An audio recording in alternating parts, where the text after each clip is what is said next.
Welcome back to Backpacking TV. I'm your host, Eric Hansen.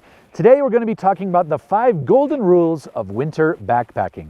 Now these are the 5 tips that I think everybody needs to adhere to have a safe and enjoyable winter backcountry experience. It can be pretty intimidating, and I want to help you make the most out of your winter backcountry camping experience so that you actually love it and want to do it again.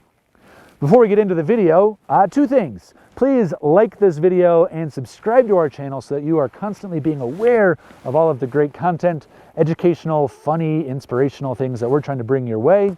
And of course, a special thanks to our sponsor of this video, LED Lenser.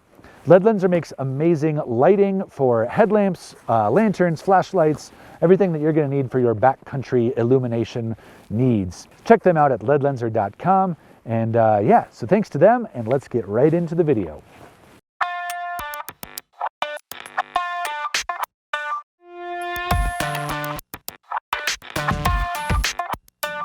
The first golden rule of winter backpacking is to layer up and to have a good system of layers that are going to keep you warm and dry, and with the changing conditions that you can adjust on the fly. Now, starting with a base layer, I think it's super critical to have a synthetic base layer, whatever's closest to your skin, starting from your underwear to your shirt to long johns or anything like that, that it be synthetic, not cotton for sure. Cotton is super dangerous for a winter camping experience. Just don't bring any cotton with you. It should be synthetic, quick drying, or something like wool. It doesn't have to be synthetic. Wool is an amazing natural fiber. I'm actually wearing wool right now because if it does get wet, it's going to wick the moisture away from your body, keeping you safer, keeping you drier, feeling more comfortable and warm, critical point being warm. Now, another thing about layering is that when you're active in the backcountry, you might need to be able to shed layers quickly and easily. So if I'm ski touring or just hiking or snowshoeing, I'm going to be working up a sweat, and any sort of moisture is my enemy out here in the winter. So I don't want to be sweating too much.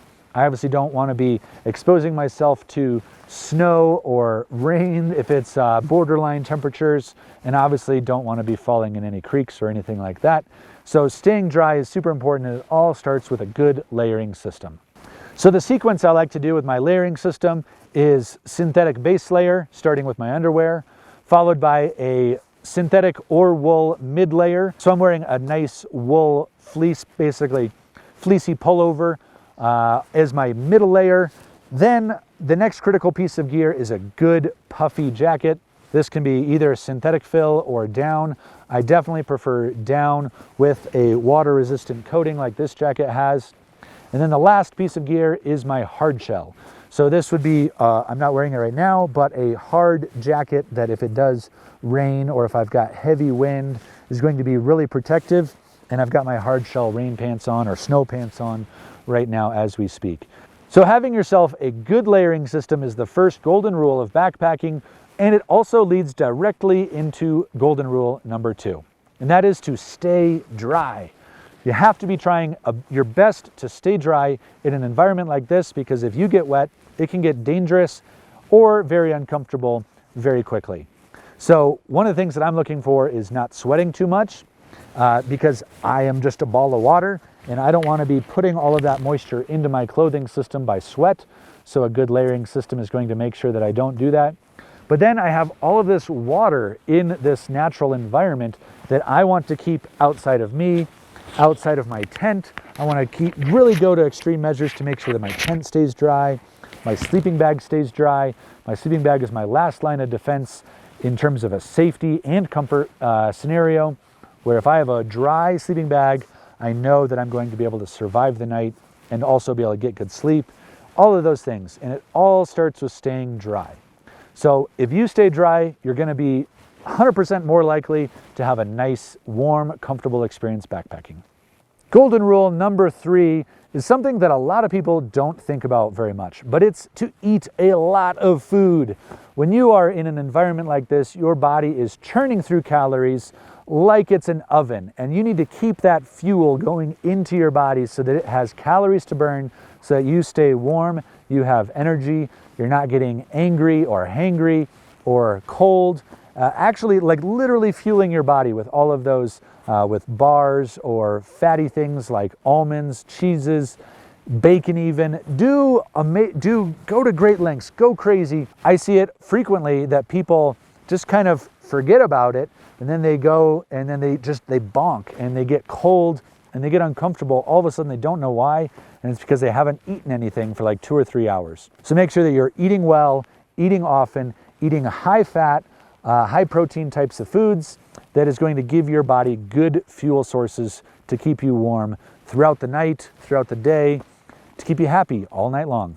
Golden rule number 4 is all about water management. You got to manage your water ferociously. You got to be constantly vigilant about what's going on with your water. So as we speak, my water is turning from good drinking water into a block of ice. Ice water. Refreshing. Brain freeze. Hydration is super important in the winter time.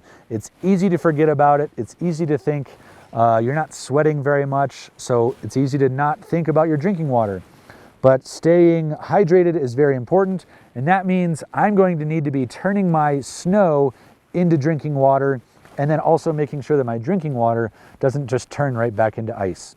So for a Nalgene like this, maybe I have it close to my body if I'm around camp so that it doesn't turn icy. I might need to throw it into my sleeping bag overnight so that it doesn't freeze.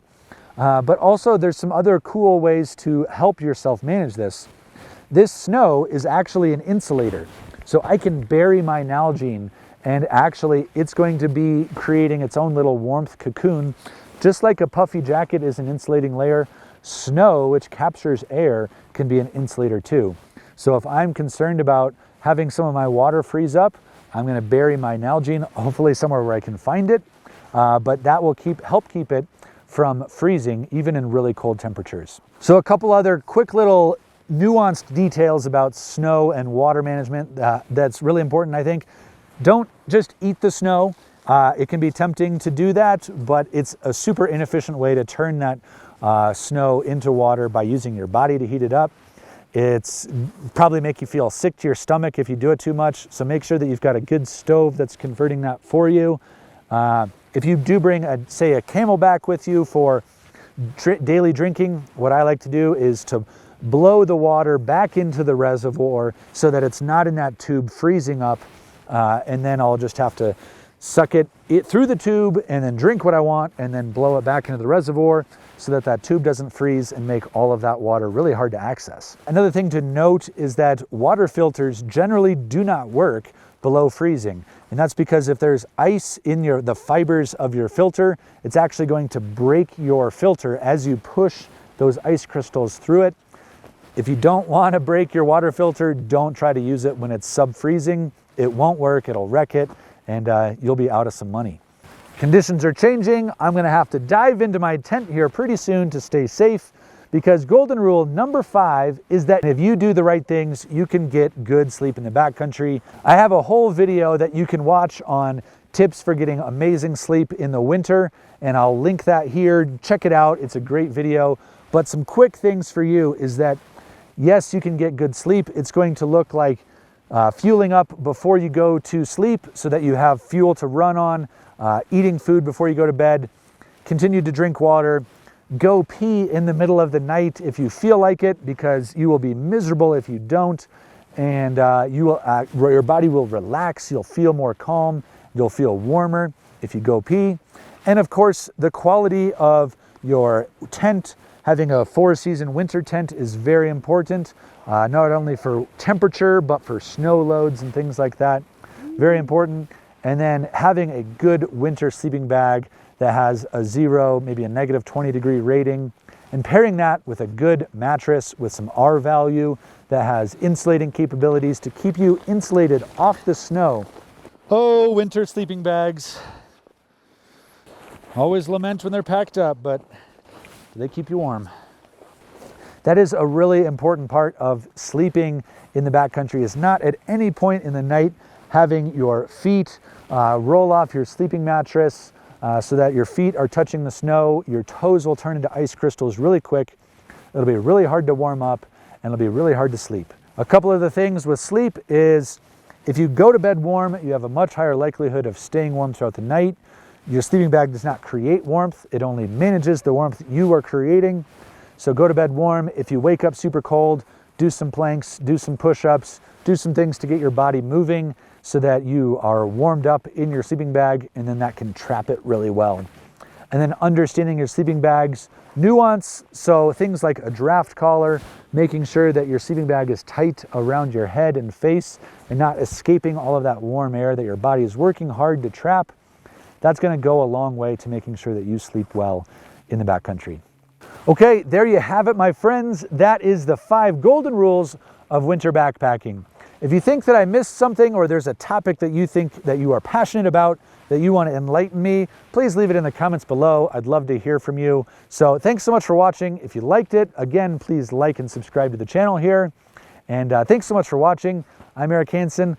I'm going to be cozying up because the snow is a-coming. I'll see you later.